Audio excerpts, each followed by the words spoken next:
Hello everyone, welcome to my channel. I am Vanshika Jain and this is the part 2 of the chapter 1.1, that is a unit 1 structure of human eye का हम 1.1 कर रहे हैं, उसका part 2 है ये.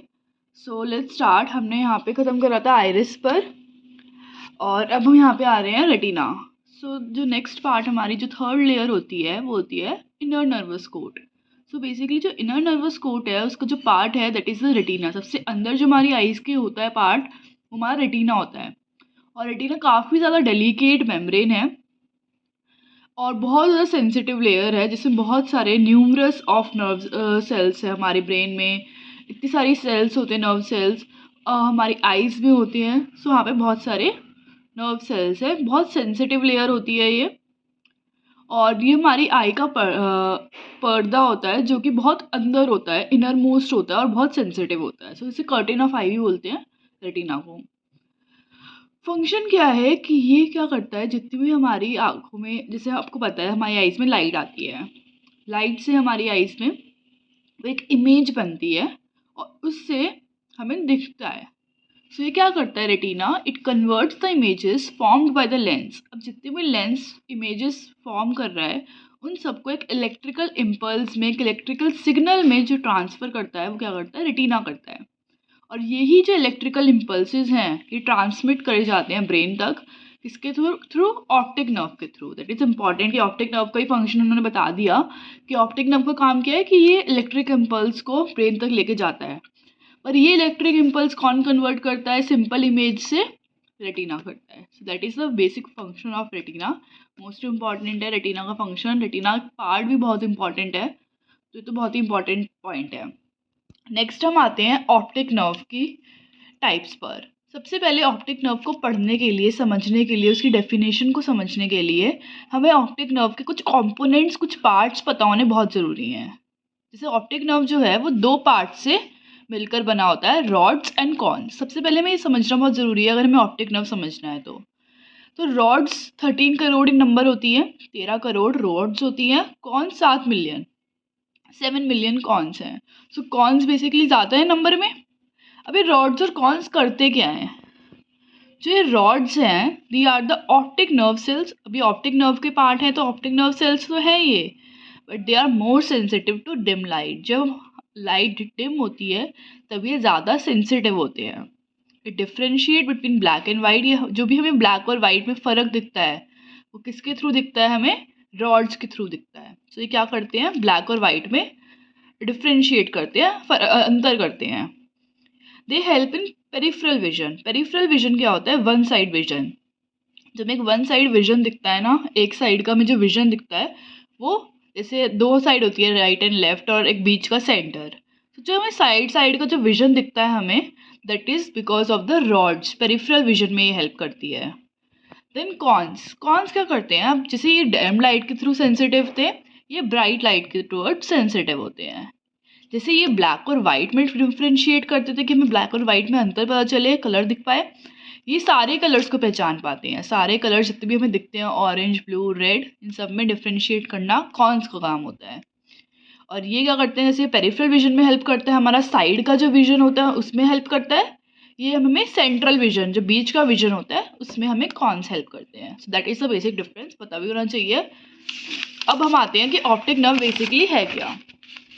सो optic nerve क्या होता है? अब optic nerve, one nerve emerges from each rod and cone.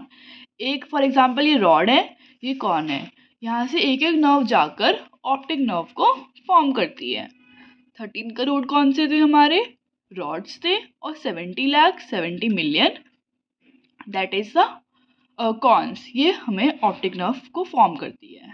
Then optic nerve है क्या? जितनी भी सारी नर्व्स एक जगह आ जाती हैं, रॉड्स, कॉन्स एक जगह आ जाते हैं at one place to form a new one. एक for example, wait a second. So you can see these are the rods, these are the cones, और ये सब मिलाकर ये एक ही उसको फॉर्म कर रहे हैं. दैट इज हमारी ऑप्टिक नर्व हो गई.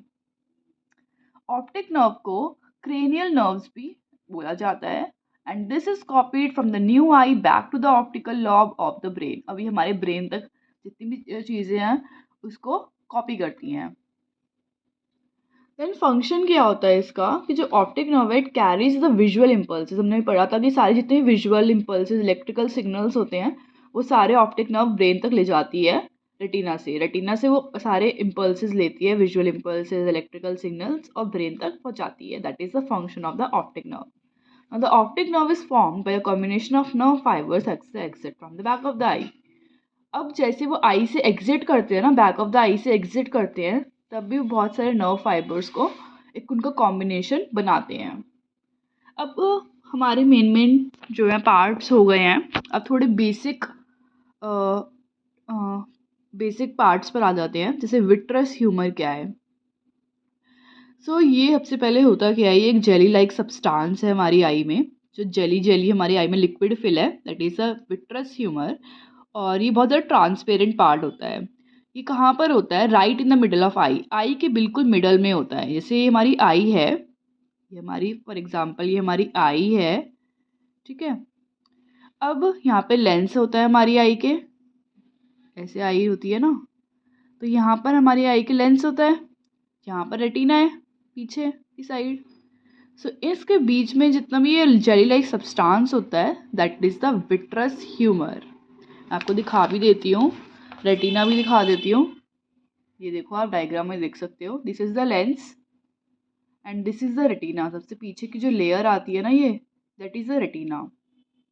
सारी फोटो सब हमें यहाँ पे दिखता है रेटिना की वजह से। बीच का जो ये लिक्विड होता है that is the vitreous humour. Now back to the vitreous humour.